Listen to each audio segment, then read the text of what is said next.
আজকে আমরা নিশ্চিত করতে চাই যে কতগুলো কার্যক্রমের মধ্য দিয়ে যারা এই অভ্যুত্থানে আহত হয়েছেন তাদের চিকিৎসা সেবা, তাদের স্বল্পমেয়াদী পুনর্বাসন, দীর্ঘমেয়াদী পুনর্বাসনের জন্য সরকারের বিভিন্ন মন্ত্রণালয়ের পক্ষ থেকে এবং সরকারের বাইরে বিভিন্ন ফাউন্ডেশন, জুলাই শহীদ স্মৃতি ফাউন্ডেশন সহ বিভিন্ন প্রতিষ্ঠানের পক্ষ থেকে যে উদ্যোগগুলো গ্রহণ করা হবে, আমরা নিশ্চিত করতে চাই আমৃত্যু এই অভ্যুত্থানের সকল আহত যোদ্ধাকে সম্মানের সঙ্গে তার সকল ধরনের চিকিৎসা, পুনর্বাসন এবং কর্মসংস্থানের ব্যবস্থা করা হবে।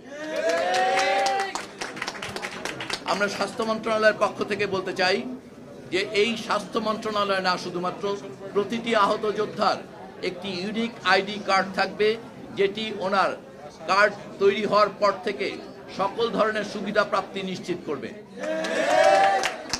চিকিৎসার ক্ষেত্রে উনি দেশের সকল সরকারি প্রতিষ্ঠান থেকে সারা জীবন বিনামূল্যে চিকিৎসা পাবেন।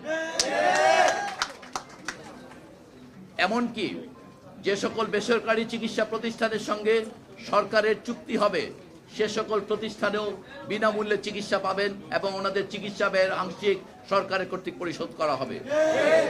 ইতোমধ্যে আপনারা আপনাদের চিকিৎসার জন্য যেই পরিমাণ অর্থ ব্যয় করেছেন সেগুলো যথাযথ ডকুমেন্টেশন জমা দেওয়ার পর সেগুলো রিইম্বার্স করা হবে, ফেরত দেওয়া হবে।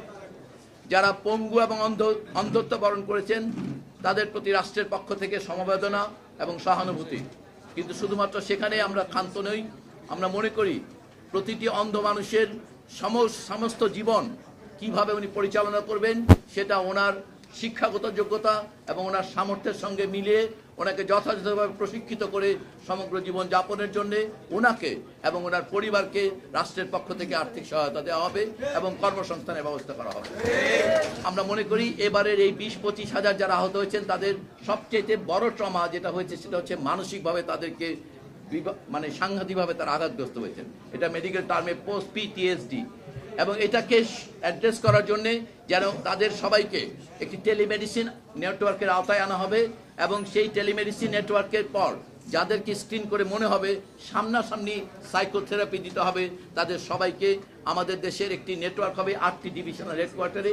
ওই সাইকোথেরাপি সেন্টারে প্রত্যেকেই যাদের প্রয়োজন তাদের ইন পার্সন সাইকোথেরাপি দেওয়া হবে। যারা 5ই আগস্টের আগে আহত হয়েছেন এই অভ্যুত্থানের সঙ্গে সম্পর্কিত ঘটনায় তাদের সবার সঙ্গে যোগাযোগ রক্ষার জন্য একটি সাপোর্ট সেন্টার থাকবে। আপনাদের সকল অভিযোগ সেখানে আসবে এবং সেখান থেকেই সমাধান দেওয়ার চেষ্টা করা হবে, একটি ওয়ান পয়েন্ট সলিউশন। ঢাকার সকল হাসপাতালগুলোকে একটি নেটওয়ার্কের আওতায় আনা হবে। তো ঢাকার কোন হাসপাতালে কয়টি শয্যা খালি আপনারা দেখতে পাবেন। আমরা নিশ্চিত করছি স্বাস্থ্য পরিবার কল্যাণ মন্ত্রণালয়ের পক্ষ থেকে চিকিৎসার ক্ষেত্রে সরকারি হাসপাতাল এমনকি যে সকল বেসরকারি হাসপাতালে বিশেষ সেবা আছে সেগুলোকে অন্তর্ভুক্ত করে এই অভ্যুত্থানের সকল আহত যোদ্ধার সর্বোত্তম চিকিৎসা সেবা নিশ্চিত করা হবে। যদি সেই সেবাটি দেশে অ্যাভেলেবল না হয় এবং যদি সেটা বিজ্ঞানসম্মতভাবে সুপারিশ করা হয় তাহলে অবশ্যই বিদেশেও পৃথিবীর যেই সেন্টারগুলোতে সেই সেবা সর্বোত্তম মানে দেওয়া হয় সেটি নিশ্চিত করা হবে। অর্থাৎ আমরা আশা করব যে আপনাদের জন্য এবং এগুলো ডিসেম্বরের মধ্যে এই সকল প্রক্রিয়া সম্পন্ন করা হবে। কোনোটি হয়তো 3 দিন, কোনোটি 5 দিন, কোনোটি 15 দিন। আমরা আশা করি আগামী ডিসেম্বরের মধ্যে এগুলো দৃশ্যমান হবে। সবগুলো রাষ্ট্রের পক্ষ থেকে স্পষ্ট বলা হচ্ছে যা এই বিষয়ে যে কোনো গাফিলতিকে একেবারে কোনোভাবেই সহ্য করা হবে না। আপনাদের চিকিৎসা সেবা, আপনাদের সেবা প্রাপ্তি, আপনাদের অর্থলাভ সকল ক্ষেত্রে যে কোনো ধরনের গাফিলতির অভিযোগকে সর্বোচ্চ গুরুত্ব দিয়ে রাষ্ট্র বিবেচনা করবে এবং এটার সঙ্গে অভিযুক্ত ব্যক্তিদের সর্বোচ্চ শাস্তির বন্দোবস্ত করবে।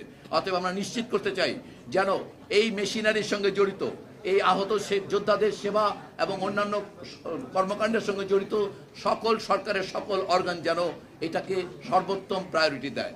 আপনারা দেশের সকল হাসপাতালে ফাস্ট ট্র্যাক সার্ভিস পাবেন। এই কার্ড দেখানোর পর প্রতিটি কিউর ক্ষেত্রে আপনারা অগ্রাধিকার ভিত্তিতে আপনাদের চিকিৎসা করা হবে।